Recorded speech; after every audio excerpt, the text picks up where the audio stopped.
I stepped into the wrong version of my life, and something followed me back. I've rewritten this 3 times because every time I try to explain it in a clean, logical way, it sounds like a story I'm trying to sell you. And I'm not. I'm posting because I can't keep carrying it around in my head like a stone. Also, I keep thinking, if this happened to me, maybe it happened to someone else, and maybe someone will read this and tell me what the missing piece is. Before anyone asks, no, I wasn't using anything. No drugs, no new meds, I barely even drink. I'm the most boring person I know. The kind of guy who has the same grocery list every week and gets stressed if the store rearranges the cereal aisle. This happened a little over 2 years ago, and it started on a completely normal weekday morning. That's the part that still messes with me, because if it had happened at 3 a.m. in a thunderstorm, or after I watched a bunch of paranormal videos, I could at least blame my brain. But it was a Tuesday. A regular, gray, slightly too cold Tuesday. I worked IT support at a logistics company, not glamorous IT, not hacking. I reset passwords, fixed printers, listened to people explain that their mouse stopped working while it was upside down. I lived alone in a 1-bedroom apartment on the 3rd floor of a building that always smelled faintly like old carpet and fried onions. I had routines. I liked routines. I woke up at 6:42 almost every day, 2 minutes before my alarm at 6:44. I didn't even set it that way on purpose. At some point, I just accepted that my body decided 6:42 was the time. I'd sit up, stare at the ceiling for a few seconds, and listen to the building. There were always the same sounds. The upstairs neighbor's shower starting, the distant hum of traffic, the elevator groaning like it hated its job. That morning, nothing felt off. I remember the details because I've replayed them so many times my mind has worn grooves into them. I got up, went to the bathroom, brushed my teeth with that mint toothpaste I didn't even like but kept buying because I was used to it. I shaved. I put on a gray hoodie and jeans. I poured coffee into the same chipped mug I'd had since college. I checked my phone. No missed calls. No weird notifications. Just the usual, whether one email from work, a reminder that my card payment was due in a few days. I remember that because I thought, I should pay that tonight so I don't forget. Then I left. When I locked my apartment door, I heard the deadbolt click twice. It was subtle, but it registered because it didn't normally do that. I paused with my hand still on the doorknob. You know when something tiny happens and your brain flags it, but you immediately try to smooth it over, like, that's nothing, that's normal, that's fine. I told myself it was just the lock settling or something, and I started down the stairs. I always took the stairs. The elevator was slow and smelled like warm plastic. The stairwell was plain, gray concrete, chipped paint, one light on the second flight that flickered like it was trying to communicate in Morse code. I could have walked those stairs blindfolded. 3 flights down, push the heavy metal door, step into the parking lot. I pushed the stairwell door open and stopped so suddenly I almost tripped. The parking lot was wrong. Not I stepped into another dimension with purple skis wrong.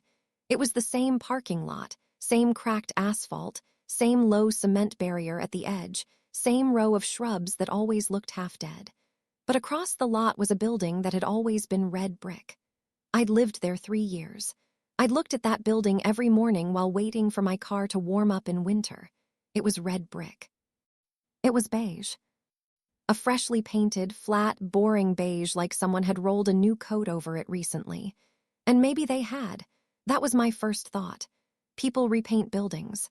Fine. It's not a Matrix glitch, it's a landlord special. Then I looked at the cars. Same shapes. Same general mess of vehicles. A couple of beat-up sedans, a white van that always had its hazard lights on for some reason, a black SUV with tinted windows. But it was like someone had gone through and swapped small details. Like the white van had a different logo on the side than I remembered. Like the black SUV was parked one space over. I walked toward my car, and my stomach did that unpleasant drop. Same car, same color, same dent on the rear bumper, same small scratch on the driver's side door from when I clipped a concrete pillar in a garage a year earlier. Different license plate. I stood there staring at it, waiting for the part of my brain that stores facts to correct itself. Maybe I'd remembered the plate wrong. Maybe I'd never actually looked at it closely. But no, I knew it. I'd had to type it into a parking permit form. I'd had to recite it once when my insurance company asked. I knew the pattern. The plate on my car had the same state, but the numbers were different. I took my phone out like that could make sense of anything. The phone was my phone. Same case, same crack in the corner. I pressed the side button. The lock screen photo wasn't mine. Not some random wallpaper I accidentally set different. It was a picture of me. I recognized my face, my jawline, the slight asymmetry in my eyebrows. But I was standing next to a woman I'd never seen in my life, her arm around my waist like it belonged there. The background looked like some hiking trail or scenic overlook, and I was smiling in a way that made my chest tighten because it looked real, like a real memory. I unlocked the phone. My passcode worked, which somehow made it worse. Same apps, same layout. My thumb moved on autopilot as I opened my messages. There were threads I didn't recognize, names that meant nothing to me, but the messages were written like the people knew me, like they had inside jokes with me, like I'd been having ongoing conversations with them for months. I checked the date, same time. My hands were cold, and I realized I'd been holding my breath. I sat in my car and tried to reason it out. Identity theft. Someone cloned my phone. That made no sense because my phone was physically in my hand. A prank. Who could do that without physically touching my phone and car? A mental lapse, a breakdown. I didn't feel confused in the usual way. I didn't feel dizzy. I didn't feel like I was waking up from a dream. I felt alert, and that's what scared me. If I'd felt foggy, I could blame it on my brain. Instead, it felt like reality had shifted one notch to the left. I went back inside because I needed an anchor. I needed my apartment to be my apartment, my stuff to be my stuff. I climbed the stairs too fast, almost running. My heart was hammering like I'd sprinted, but it was just panic. I reached my door, inserted my key. The key fit. That's important. The key turned like it always did. I pushed the door open and stepped in. The layout was the same, but everything else was like someone had recreated my apartment from memory after hearing me describe it over the phone. The couch was in the same place, but it was a different couch. Same size, different fabric. My coffee table was similar but not the same. The wall art, I didn't have wall art. I had blank walls except for one cheap poster I never bothered to hang. There were framed photos. One on the shelf near the TV, me and that same woman smiling. Another on the kitchen counter, a photo booth strip where we were making stupid faces. I stood frozen, staring at my own face in these photos, trying to feel something, trying to feel recognition. Nothing. Then the smallest thing hit me like a punch. There were 2 toothbrushes in the bathroom. One of them was mine. I knew the color. The other one was, it was a soft purple with a little rubber grip. There was a hair tie on the counter. There was a bottle of shampoo I didn't use. My closet had clothes that weren't mine. Not like maybe I bought this and forgot. I mean clothes I would never buy. A neat row of women's sweaters. A jacket hanging that smelled faintly like perfume when I brushed it. I sat on the edge of the couch and tried to keep my breathing steady. My mind kept trying to jump to conclusions. Parallel universe, simulation glitch, alternate timeline. But those were just labels. A label doesn't help when you're sitting in a familiar room that doesn't belong to you. I checked my wallet. My ID was there. My name, my face, same address, same everything. I checked the mail on the counter. There was a letter addressed to me. Same spelling of my name. But the company logo on the envelope was one I didn't recognize, and the "thank you for your business" note inside referenced an account number I'd never seen. My phone buzzed. A call. The name on the screen meant nothing to me, but my body reacted like it did. A tightness in my chest. A weird, instinctive dread, like I was about to get caught doing something wrong. I didn't answer. I watched it ring out, then it called again. I answered, because what else was I supposed to do? "Hey," a woman's voice said. "Are you still home? You said you'd leave early." Her tone wasn't friendly. It wasn't angry either. It was the tone of someone who's mildly annoyed because they've asked the same question twice already. I opened my mouth and nothing came out. I couldn't even fake it. My throat felt too tight. "Hello," she said. "Babe." That word made my stomach turn. Not because it was creepy, because it was delivered casually, like she'd said it 1,000 times. "I am not feeling great," I managed. Pause. "You sound weird," she said. Her voice sharpened like she was focusing. "Did you just wake up?" "No," I said too quickly. Another pause, longer this time. "Okay," she said slowly. "Just don't do that thing where you disappear into your head, all right? We have dinner with my sister tonight, remember?" Yeah," I lied. "Are you coming or not?" she asked. "I think I need to take the day," I said. "I'm sorry." She exhaled, not a sigh exactly, but close. "Fine, text me later, please." Then she hung up. I sat there with my phone in my hand, staring at the blank screen like it might explain itself. My first real thought was, I need to go to work and see if work is normal. Because maybe my apartment got swapped, maybe my phone is glitching, but work is a building full of people and records and routines. Work would ground me. So I went. The drive felt normal. Same roads, same traffic lights, same depressing billboard that always advertised personal injury lawyers. But there were small differences that kept snagging my attention. A gas station that I could have sworn had a different name. A mural on the side of a building I didn't remember. A street sign that seemed to have slightly different wording. You know when you see something out of place, and your brain tries to fix it by saying, "It's always been that way, you just never noticed." I kept doing that to myself, over and over. At work, my badge worked. The security guard nodded like he knew me. "Morning," he said. "Morning," I replied, trying to sound normal. I walked to my desk. My desk was there, but the things on it weren't mine. My monitor had the same sticker in the corner, but it was a different sticker, same spot, different design. There was a mug that wasn't mine, a small desk plant I would never keep alive. My coworker, Mark, at least I thought he was Mark, leaned over the partition. "You good?" he asked. "Yeah," I said, "just tired." "Big weekend?" he asked. I hesitated. "Sure." He laughed like that made sense. "Dude, I still can't believe you did that. I thought for sure you'd bail." I stared at him, trying to decide if I should ask what he meant. My heart was beating too loud. "I almost did," I said cautiously. Mark grinned. "Yeah, and then she would have killed you." "She," I repeated, and he nodded toward my phone like it was obvious. "She's good for you," he said. "Keeps you from vanishing. Anyway, meeting got moved to 10, don't be late again." Again, another word that landed wrong. I nodded like I understood and sat down. For the next few hours, I did the best thing I could do. I hid in routine. I answered tickets. I rebooted computers. I installed updates. I fixed a printer jam. The muscle memory of my job carried me, and for brief moments, I almost forgot the wrongness. Until someone called me by a name I hadn't been called in years. A nickname from college I hadn't used since I graduated. "Hey, Jord," a woman from accounting said as she walked past. "You coming to lunch?" I stared at her. "Maybe." "Text me," she said. "We're going to that taco place." I nodded, and she walked away. When I was alone, I opened my email and searched for myself.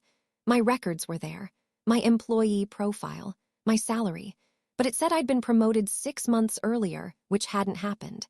The job title was slightly different, and there were calendar invites for meetings I didn't remember. I checked my bank account, more money than I should have. I checked my credit card, a different balance. I checked my recent transactions. There was a charge from a restaurant I'd never been to, a charge from a florist. A florist. That one stopped me cold, because it implied I bought flowers. I don't buy flowers, not because I'm anti-flowers, but because I've never had a reason. I'm not the kind of person who stops at a florist on the way home. Unless I had someone to buy flowers for. My hands started shaking again. I left work early. I told Mark I had a stomach thing. He laughed and said, "Tell her you're not dying," like he knew exactly who her was. When I got home, the apartment still looked wrong. The photos still watched me from the shelves. The second toothbrush still sat next to mine like a quiet accusation. I sat on the couch with my phone and did something that made me feel guilty even as I did it. I searched through my messages with her. Her name was Lena.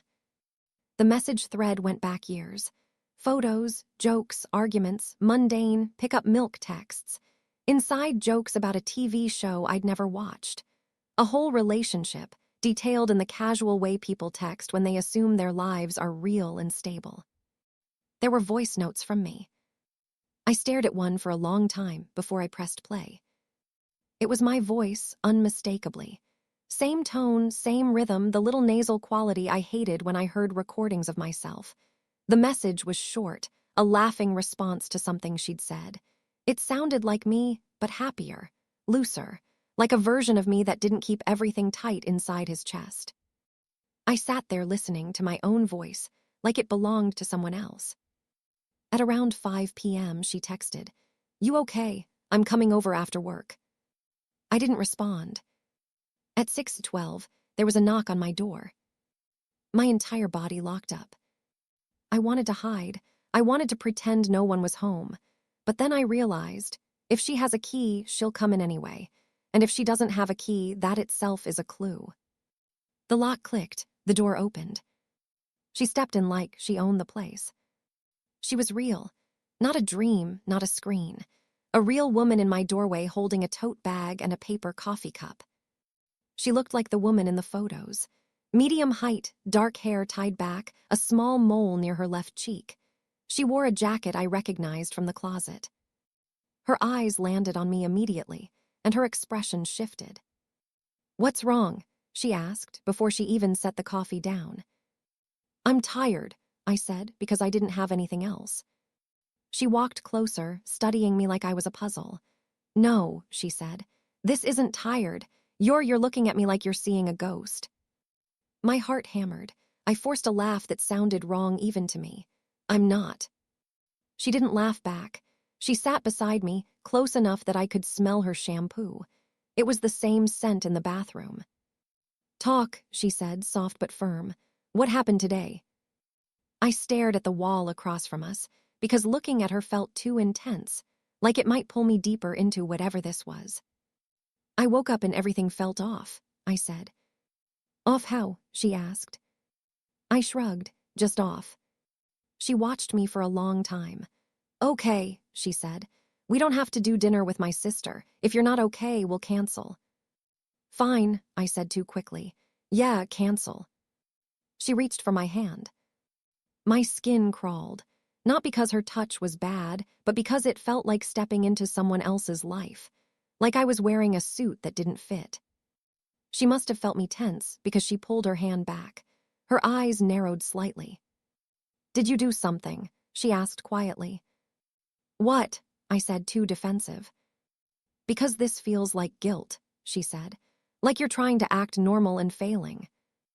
I swallowed. My mouth was dry. "No." She leaned back and looked around the apartment like she expected something to be broken. "Okay," she said slowly. "Maybe you're getting sick. You look pale." "I'm fine," I said. She stood up abruptly. "No, you're not," she snapped, then softened immediately like she regretted it. "Sorry, it's weird. You're weird." I didn't know what to do, so I did the only thing that seemed safe. I asked her something I thought I should know. "How long have we been together?" I asked, trying to make it sound casual. She froze, then stared at me like I'd slapped her. "What?" I don't know, I was thinking," I said. "How long has it been?" Her eyes flicked across my face, searching. "Almost 3 years," she said. "Are you serious?" "Yeah," I lied. She took a step back. "Okay," she said slowly, and her voice changed, became careful. "Do you know where you are right now?" My heart raced. "Yes." "What's my full name?" she asked. I didn't know it. I could guess, but I didn't want to. My silence answered for me. Her face drained of color. "What is this?" she whispered. "I don't know," I said, and it was the first honest thing I'd said all day. She stared at me, and I watched the moment her brain started to switch into crisis mode. Her eyes got sharper. Her breathing got faster. She picked up her phone, then stopped, unsure of who to call. "You're messing with me," she said, but she didn't believe it. "I'm not," I said. "I swear." She stared at the framed photo of us on the shelf, then back at me. "That's you," she said, like she needed to state the obvious. "That's you." "I know," I said. She backed toward the door. "Okay," she said. "Okay, I'm going to call your friend." "Which friend?" I asked, instantly regretting it. She flinched like she'd been hit. "Stop," she said, voice rising. "Stop doing that. Stop acting like you don't know anything. This isn't funny." "It's not," I said, and my voice cracked. "I don't know what's happening." She stared at me a final second, then left. The door slammed. I sat there in the sudden silence, shaking so hard my teeth clicked. I thought, I've lost my mind. That's the only explanation. Some kind of sudden psychotic break, because anything else is impossible. But then my phone buzzed with a message from a number I didn't have saved. "Where are you? I'm outside." I looked out the window. A man stood in the parking lot, staring up at my apartment. He looked like me. Not similar, not could be a brother. He looked like me, same height, same posture, same hoodie, even like a weird mirror. My blood turned to ice. He raised his hand and waved slowly. My entire body screamed at me not to move, but I couldn't stop myself from stepping closer to the window. I felt hypnotized, pulled. He pointed toward the stairwell door. Then he turned and walked inside the building. I didn't breathe for what felt like a full minute. Then I heard footsteps on the stairs. Heavy, fast footsteps coming up toward my floor. My mind blanked. I stood up, stumbling backward like I could run away inside my own apartment. I looked around for something, anything, to defend myself. A kitchen knife, a heavy object. The footsteps stopped outside my door. Silence. Then, 2 clicks on the lock. My lock. The deadbolt. My hands went numb. The doorknob turned. The door opened. And standing there was me. But not me. This is where people usually say, "I know how it sounds." I'll say it anyway. I know how it sounds. But if you'd been there, you wouldn't have words either. He stepped inside like he lived there, like it was his place, like I was the one who didn't belong. We stared at each other. It felt like staring into a photograph of yourself that's slightly wrong. Like your features are all there, but the expression is different.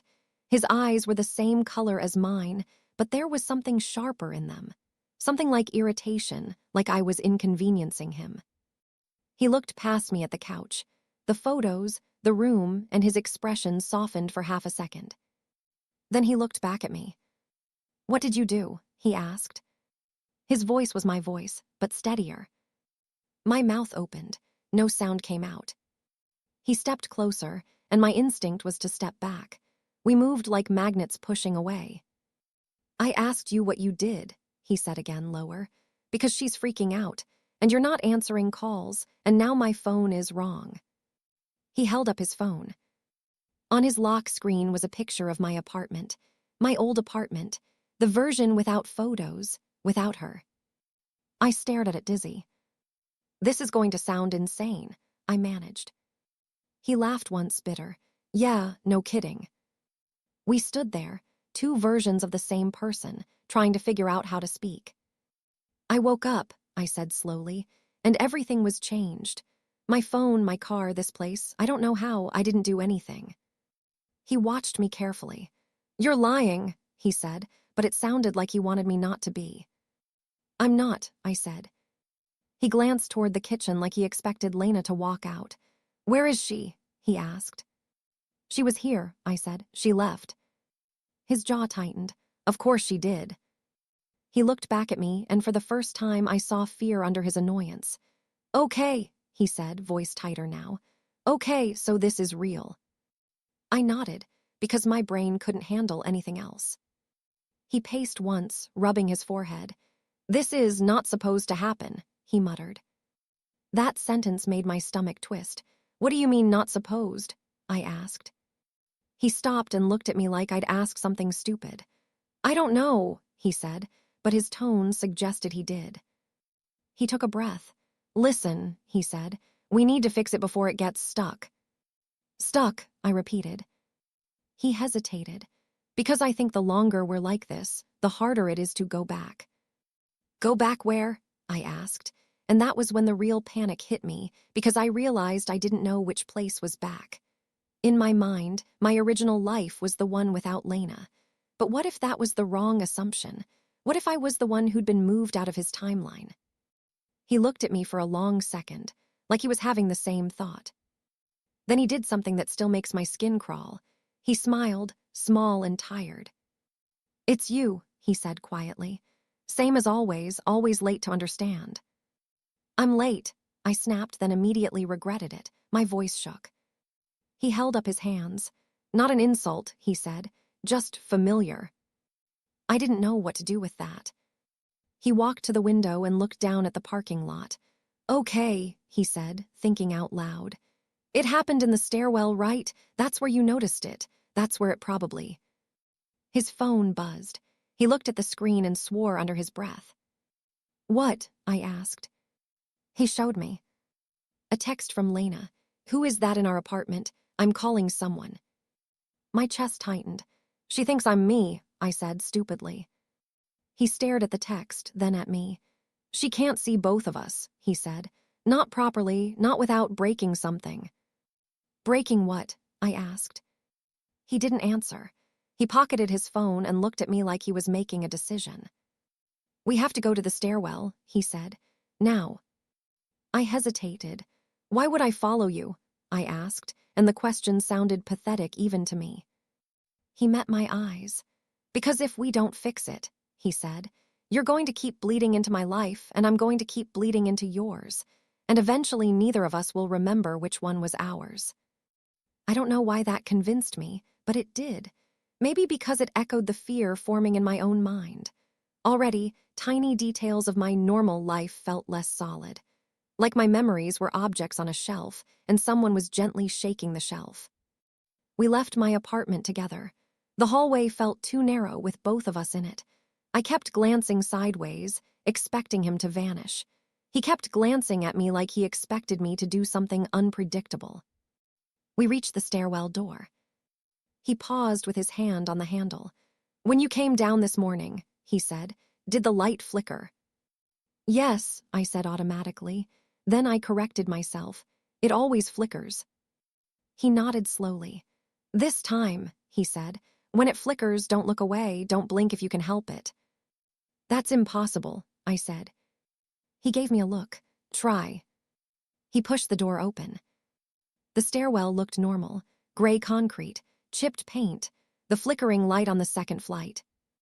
But when I stepped inside, the air felt different. Not colder or warmer, just thinner, like the pressure was wrong, like being in a room where the oxygen is slightly lower than you're used to. We started down the stairs. As we walked, the light's flicker seemed to sync with our footsteps, like it was responding to us. I tried not to think about that. Halfway down the second flight, the flicker intensified. The light strobed, faster and faster, and I realized my ears were ringing. A high, thin tone that made my teeth ache. I looked at him. He looked back at me, jaw clenched. Don't blink, he mouthed. The light went out. Darkness slammed into us so fast it felt physical. My stomach lurched, like the floor dropped an inch. The ringing in my ears spiked. In the dark, I felt something move. Not a person brushing past, something else, like a shift in space itself, like a current in water. I held my eyes open, trying not to blink. Tears welled from strain. Then the light flickered back on. We were standing on the second flight, but the walls were wrong. The paint was a different shade. The graffiti on the corner wasn't the same. The little no smoking sign was spelled differently, like no smokign, which made no sense. I laughed once, a short panicked sound. He looked around quickly, then grabbed my elbow. Keep moving, he said. We went down. When we reached the bottom, the stairwell door was different. The push bar was scratched in a different pattern. The tiny sticker in the corner, a safety inspection sticker, had a different year. He pushed the door open, and we stepped into the parking lot. The building across the lot was red brick again. My heart jumped with relief, so sudden it almost hurt. I turned to him. His face looked softer, like he'd exhaled tension. "Okay," he said, "we're back." "Back where?" I asked immediately. He stared at me and something in his expression shifted. Confusion, then annoyance, then fear. "What do you mean?" he asked. I swallowed. "Look at my car," I said. We walked to my car. The license plate was my original one, the one I remembered. Relief washed through me so intensely, my knees went weak. He looked at it, then at me. "That's your plate," he said, but his voice was uncertain now. I checked my phone. My lock screen was my normal wallpaper. No photo of Lena. No weird couple picture. But when I opened my messages, there was still a thread with her name. It was there like it had always been. Years of texts, photos, voice notes. My stomach twisted. "What's wrong?" he asked. I showed him the thread. He stared at it, then pulled out his phone. He unlocked it, and his lock screen was his normal one, him and Lena. He looked at my phone again, then at me like he'd just realized something. "We didn't fix it," he said quietly. "What do you mean?" I demanded. He swallowed. "I think we merged." The word hit me like a punch. "I don't want to merge," I said, voice rising. "I want my life." He looked at me with something like pity, which made me furious. "Which one is your life?" he asked. I opened my mouth, and no answer came. Because I didn't know. Because a part of me, some part I hated admitting existed, had looked at those photos and felt a strange ache, like I'd lost something I never had. Like there was a version of me that had been loved and I'd been yanked away from it. He stared at me, then looked around the parking lot like he expected reality to rearrange itself again. "Okay," he said, forcing calm. "We need to separate, we need to undo it." "How?" I asked. He looked at the stairwell door like it was a mouth. "We go again," he said, "but this time we do it deliberately." I should have said no. I should have run to my car, driven away, gone to a hospital, told someone I was losing my mind. But I didn't, because deep down I already knew running wouldn't matter if the world itself wasn't stable. We went back into the stairwell. The air felt thinner again. The ringing in my ears returned almost immediately, faint but present. He took a deep breath. "Okay," he said. "When the light goes out, you focus on where you belong, like imagine your place, your memories, your anchor." "That's not scientific," I said, almost hysterical. He gave me a sharp look. "Do you have a better idea?" he snapped. I didn't. We started up this time instead of down. It felt wrong, like climbing toward something you didn't want to face. Halfway up the second flight, the light flickered harder. The ringing spiked. The hairs on my arms stood up. I tried to picture my original apartment, the version without Lena. The blank walls, the chipped mug, the quiet, lonely routine. I tried to cling to it like it was solid. The light went out. Total darkness. The floor dropped again, just that tiny stomach-lurch drop. And in the darkness, I heard Lena's voice. Not on the phone, not down the stairs. In my ear, like she was standing behind me. "Stop," she whispered. "Stop leaving." My entire body froze. My eyes burned from refusing to blink. I felt breath on the back of my neck. Then the light flickered on. I was alone in the stairwell. He was gone. I spun around wildly, heart hammering. "Hello," I shouted. No answer. I ran down the stairs, nearly falling. I burst through the stairwell door into the parking lot. Beige building. Different cars. My car with the wrong plate. I stumbled backward like I'd been shoved. My phone buzzed.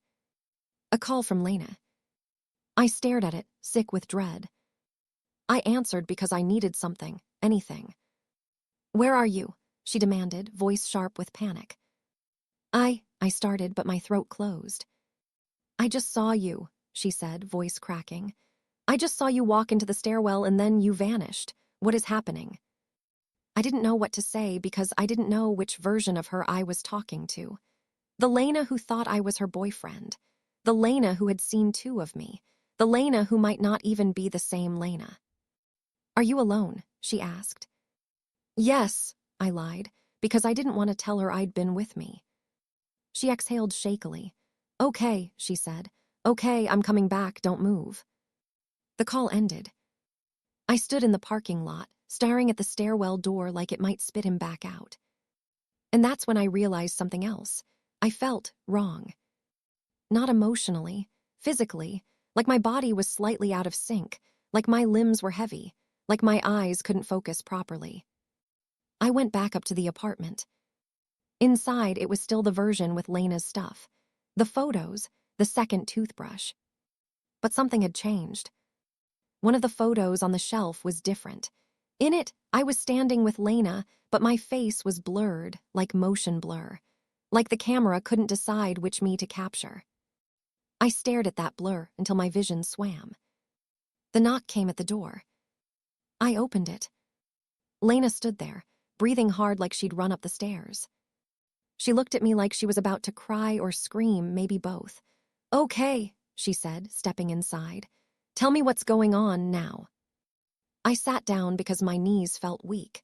She paced the room, running her hands through her hair. I saw you, she said, voice tight. I saw you in the parking lot, and then I saw, she stopped, swallowing. I saw someone who looked like you, and then I saw you again, and now you're here and you look like you're going to pass out. I don't know, I said again because I didn't. She stared at me, eyes glossy. Are you messing with me? She whispered. No, I said, and my voice broke. I swear. She sat across from me, leaning forward like she was trying to hold my reality in place with her focus. Okay, she said slowly. Okay, tell me everything from the start, even if it sounds crazy. So I did, or I tried. I told her about the beige building, the wrong plate, the lock screen photo. I told her about the other me walking into the building. I told her about the stairwell flicker and the darkness. When I told her, he said, "This isn't supposed to happen." She went still. What? She asked sharply. I blinked. The other me, he said it, like he knew something. She swallowed, and her gaze flicked toward the hallway like she was listening for footsteps. Okay, she said, voice quieter. Okay, I need you to answer me honestly. Okay, I said. She hesitated. Do you remember the cabin? She asked. I stared at her. What cabin? Her face tightened. No, she whispered, like she didn't want that answer. What cabin? I repeated, voice rising. She stood up and walked to the kitchen counter, then rummaged through a drawer. She pulled out a small key on a keychain shaped like a mountain. This, she said, holding it up. You gave me this, a year ago. You said it was for our escape place. I stared at the key. I felt nothing. No memory, no recognition. I didn't, I said. Her eyes flashed. You did, she said, voice shaking. You did. I have the texts, I have the pictures, I have the receipts. We went there, we stayed there, we talked about. She stopped, pressing a hand to her mouth like she was about to panic. I stared at her, and in that moment, I hated myself. Not because I'd done something wrong intentionally, but because my existence was tearing her sanity in half. What is the cabin? I asked softer. She lowered her hand. It's a place outside the city, she said. Not a real cabin in the woods, more like a small rental property in a wooded area. You found it. You were obsessed with it. You said it felt quiet. Quiet. That word hit something in my chest, like a loose string tugged. I've never been, I said. Her voice dropped. The you that I know has been, she said. I didn't know how to respond. She looked at the key again like it might explain itself. We should go there, she said suddenly. My stomach clenched. Why? Because if this is happening, she said, it started with you leaving and coming back different. Maybe that place is an anchor. Maybe it's where I don't know. Maybe it's where you found it. Found what? I asked. She shook her head, frustration rising. I don't know, she snapped, then forced herself calmer. But I can't just sit here and wait for you to vanish again. The idea of leaving the apartment made me dizzy. But staying felt worse, like waiting in a room with a gas leak. So we went. We got in my car. The wrong plate car. It still felt like mine, but not mine. Lena drove because my hands were shaking too much. As we left the parking lot, I kept glancing at the rearview mirror, half expecting to see the other me following. But the road behind us was normal. The city looked normal too, mostly. But the longer we drove, the more little things felt off. A billboard for a movie I didn't recognize. A storefront that had a different name than I remembered. A familiar intersection where the streetlight pattern seemed slightly different. Lena kept glancing at me. "Are you okay?" she asked every few minutes. "No," I admitted. She nodded like she understood, but she didn't. How could she? After about 40 minutes, we turned onto a smaller road that cut through wooded areas. The trees were bare because it was late fall. The sky was a flat gray. The road narrowed into gravel. My ears started ringing again, quietly at first, then louder as we went deeper. I pressed my palms against my thighs like that could ground me. Lena noticed. "Do you hear that?" she asked. "What?" I lied.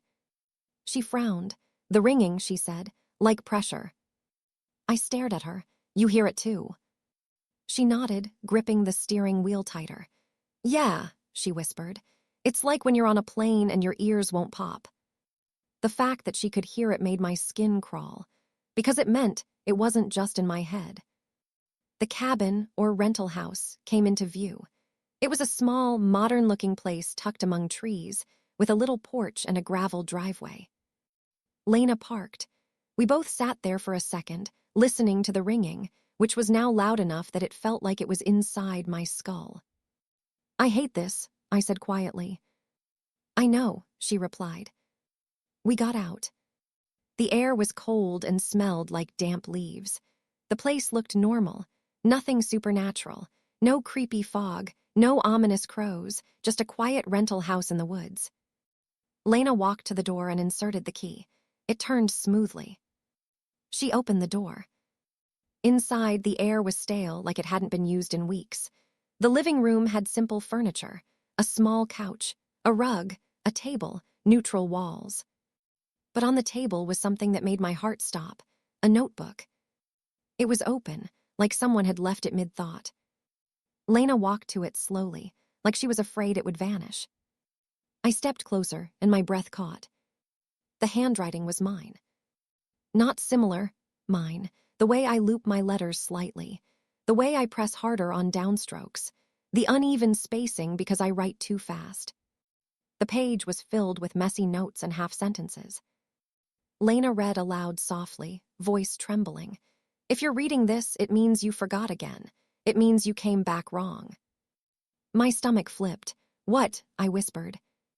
She kept reading. "The stairwell isn't the only door. It's just the easiest one. The cabin is quieter. It's easier to think here, easier to hold." She looked at me with wide eyes. "Did you write this?" she whispered. "No," I said automatically. "I didn't."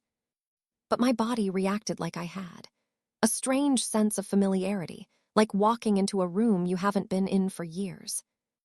Lena turned the page. More handwriting. "Don't panic her. She'll see it in your eyes. If she sees it, she'll pull it closer. If she pulls it closer, it'll notice." I felt cold all over. "Notice what?" I whispered. Lena's hands shook. She flipped another page. "There are two of you now. That's not allowed. You have to choose. One stays, one goes. If you don't choose, it chooses for you." The ringing in my ears spiked, so loud it hurt. I stumbled back from the table, pressing a hand to my temple. Lena kept reading, voice strained like she was forcing herself through it. "If you see him, don't fight. Fighting makes it worse. It creates friction. It feeds on." She stopped. Her eyes moved to the bottom of the page. There was a sentence, underlined so hard the paper was almost torn. "Whatever you do, don't let him convince you to go down the stairs twice." I stared at her. "He made me go back," I whispered. He told me we had to." Lena looked like she might throw up. We stood in silence, the notebook between us like a trap we'd stepped into. Then, from somewhere deeper in the house, a floorboard creaked. We froze. "Is someone here?" I whispered. Lena shook her head, barely moving. "No," she mouthed. Another creak. Slow, deliberate, like someone walking. My heart pounded. I felt sweat cold on my skin. Lena backed toward me. "We need to leave," she whispered. But my feet wouldn't move. Not because I was brave, because I felt that thin air pressure intensify, like the house was filling with something invisible. The creak came again, closer, then stopped. Silence.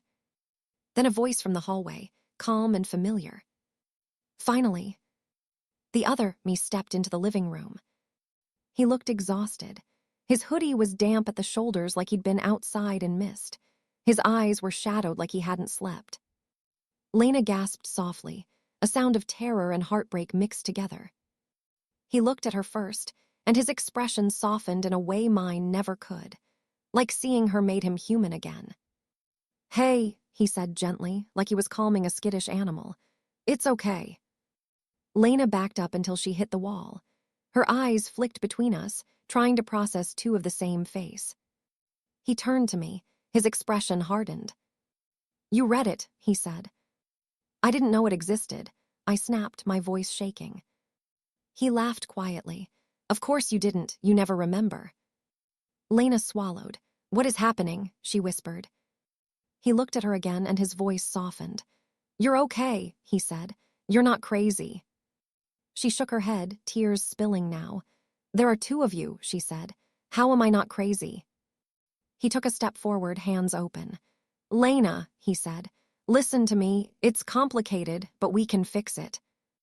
I felt a surge of anger. "Fix it," I said. "You're the one who dragged me into the stairwell again. You're the one who said it wasn't supposed to happen." He snapped his eyes to me. "Because I thought you could handle it," he hissed, then immediately controlled himself. He took a breath. Okay, we're not doing this here." He glanced at the notebook. "You read the warning," he said to me, "about the stairs twice." "I didn't have a choice," I said. "You always have a choice," he replied, too quickly, like he was reciting something he'd told himself. Lena's voice shook. "What is it?" she asked. "The notebook said it'll notice." "Notice what?" He hesitated. That hesitation felt like a door opening. I saw it too. The way his eyes flicked toward the hallway, like he was afraid to speak the name of something. "I don't know what it is," he said finally. "But it's the thing that keeps the lines clean, like a correction. When something gets out of place, it pulls it back." "That sounds insane," Lena whispered. "I know," he said. "But you've seen it. The stairwell, the flicker, the way he pointed at me, shows up in the wrong place. That's the line getting messy." My head throbbed. The ringing was unbearable now, a constant high scream. I pressed my hands to my ears. It didn't help. Lena looked between us. "So which one of you is mine?" she whispered, and the pain in her voice made my chest ache. He looked at her and said something that made my blood run cold. "I am." And before I could react, he stepped closer to her, like he expected her to choose him. Something inside me snapped, not jealousy, not possessiveness, something else. A primal fear that he was rewriting reality in front of me. "Stop," I said, and my voice came out harsh. He turned toward me slowly. "You don't get to tell me to stop," he said quietly. "You're the glitch." I stared at him. "What?" He smiled without humor. "You don't remember because you never do, but you're the one who started this. You're the one who opened it without knowing how to close it." "That's not true," I said, but my voice faltered because the notebook existed. My handwriting existed. The warnings existed. He took another step toward me. "You think you're the original," he said. "That your lonely little routine is the real one, but you're not. You're the split. You're what got shed off when the line corrected." My heart pounded so hard I felt it in my throat. "You're lying," I whispered.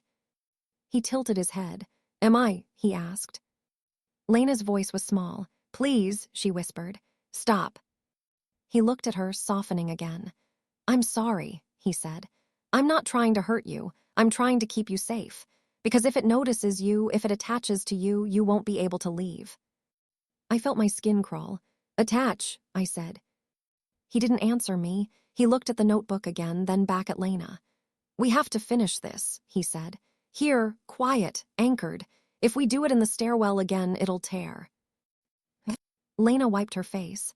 Finish what? She whispered. He swallowed. Choosing, he said. My stomach dropped. No, I said immediately. He met my eyes. Yes, he said. One stays, one goes. Goes where? I demanded. His jaw tightened. Out, he said. Back, away, I don't know, but not here. Lena's voice cracked. You're talking about killing him, she whispered. He flinched like she'd slapped him. No, he said quickly. Not killing, not like that. It's not physical. It's collapsing possibilities. I laughed once, a sharp, panicked sound. That's just fancy words, I said. You're saying one of us gets erased. He didn't deny it. The ringing in my ears suddenly dipped, like someone turned the volume down for a second. The silence felt worse. Then I heard something else, a faint tapping, like fingernails on wood. It came from the hallway. Tap, tap, tap. Lena turned her head, eyes wide. What is that? She whispered. The other me went still. His face went pale. It noticed, he whispered. My blood turned to ice. The tapping grew louder, faster, like something was moving toward us without footsteps, like it didn't need to walk. The air pressure in the room changed. The lights flickered, not just in the house, but in my vision, like the world was blinking. Lena let out a small choking sound and grabbed my arm. Don't look directly, the other me said quickly, voice tight. If you look directly, it locks. What? I whispered. He snapped. Don't ask questions, just Lena, close your eyes. Lena shook her head, terrified. I can't, she whispered. The tapping stopped. Silence so heavy it felt like a weight. Then, from the hallway, a voice spoke. Not Lena's voice, not mine, not his. It sounded like someone trying to imitate a human voice, after only hearing it once. You weren't supposed to leave, it said. My stomach lurched. That exact sentence hit like a memory I didn't have yet. Lena started sobbing quietly. The other me clenched his fists. Okay, he whispered, like he was talking to himself. Okay, we do it now. He turned to me, eyes wild. You have to go down, he whispered. Right now, alone, one trip, don't go twice, don't look back, don't let it speak to you.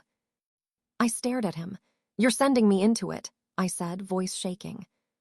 He nodded, jaw tight. Because you're the one it wants, he whispered. It thinks you're unfinished. That's convenient, I said bitterly. He stepped closer, grabbing my shoulders. His hands were warm, real. Listen, he said urgently, and his eyes softened for a second in a way that felt like seeing myself without denial. I'm sorry you're the one who woke up wrong, but if you stay, it'll take both of us, and then it'll take her.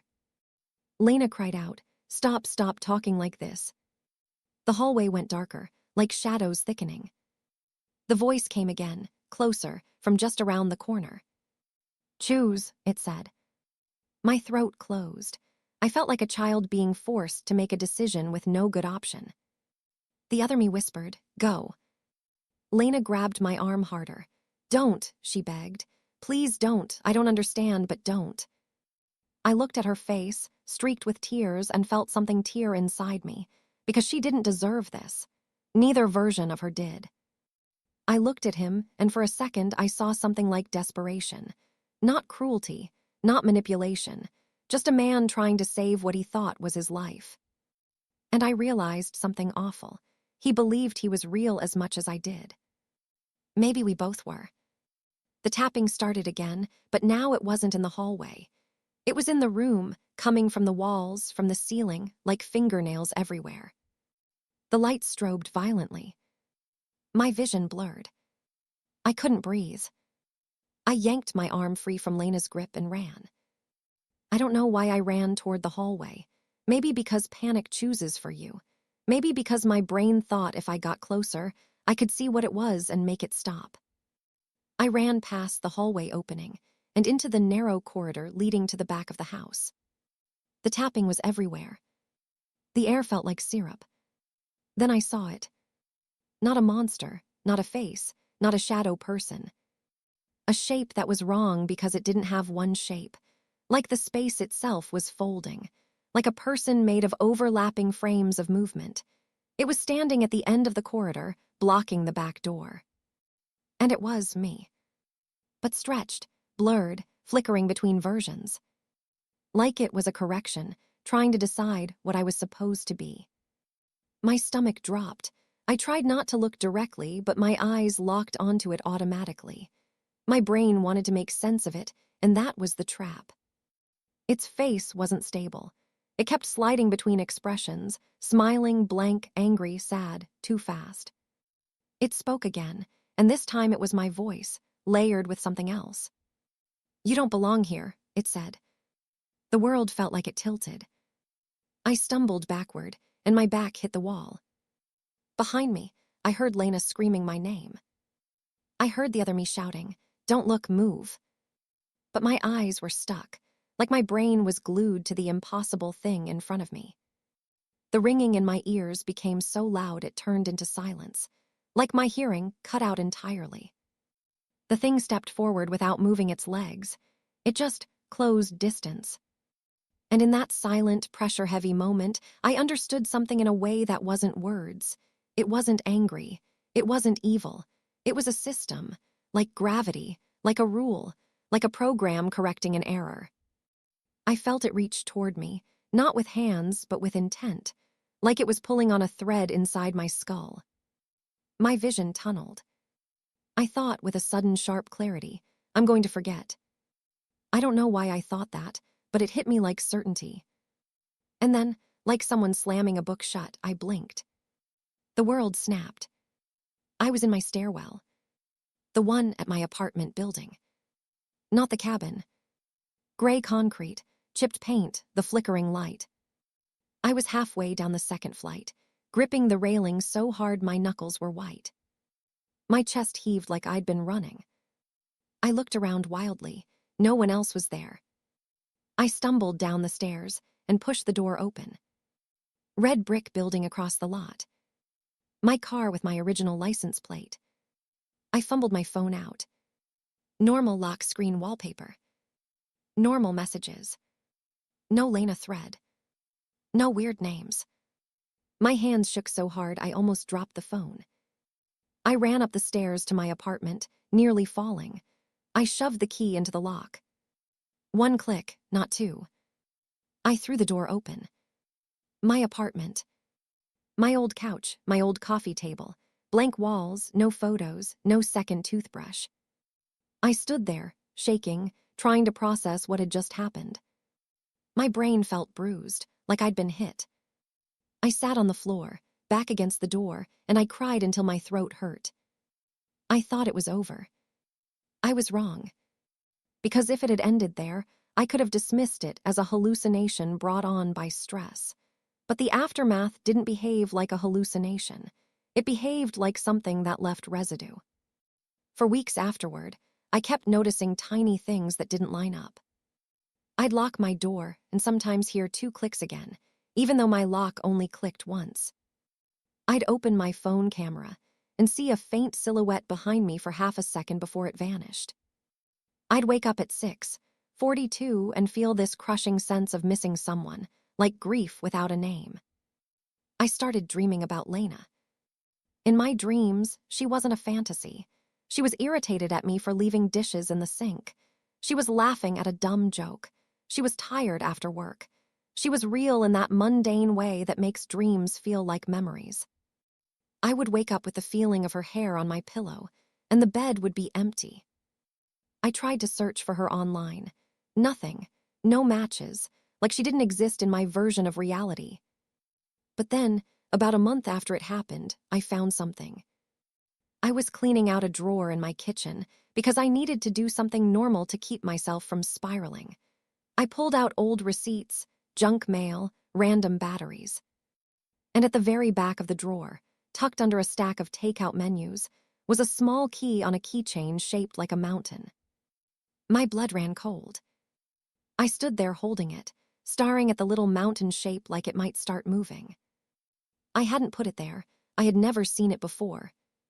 I checked the key ring for any label. Nothing. I sat down at my table and stared at the key for a long time, afraid to touch anything else. Then my phone buzzed. A text from an unknown number. Just 4 words. Did you forget again? I felt like I'd been punched. My hands went numb. I didn't reply. I couldn't. A minute later, another text came. You weren't supposed to leave. I dropped my phone like it burned me. I spent that night sitting on my couch with every light on, watching the door, listening for footsteps. Nothing happened. The next day, the number was disconnected when I tried to call it. I tried texting back. Nothing delivered. I told myself it was a prank, a scam, anything. But I couldn't explain the key. I couldn't explain how the texts mirrored the words I'd heard in the cabin hallway. Words I never should have been able to hear if the whole thing was in my head. Over the next year, the glitches continued in small, infuriating ways. Sometimes I'd walk past a reflective surface, and my reflection would lag by a fraction of a second. Not always, just enough times that I started to avoid mirrors when I was tired. Sometimes I'd see a couple walking down the street, and my brain would insist for half a second that the woman was Lena. My heart would spike. Then I'd blink and it would be a stranger.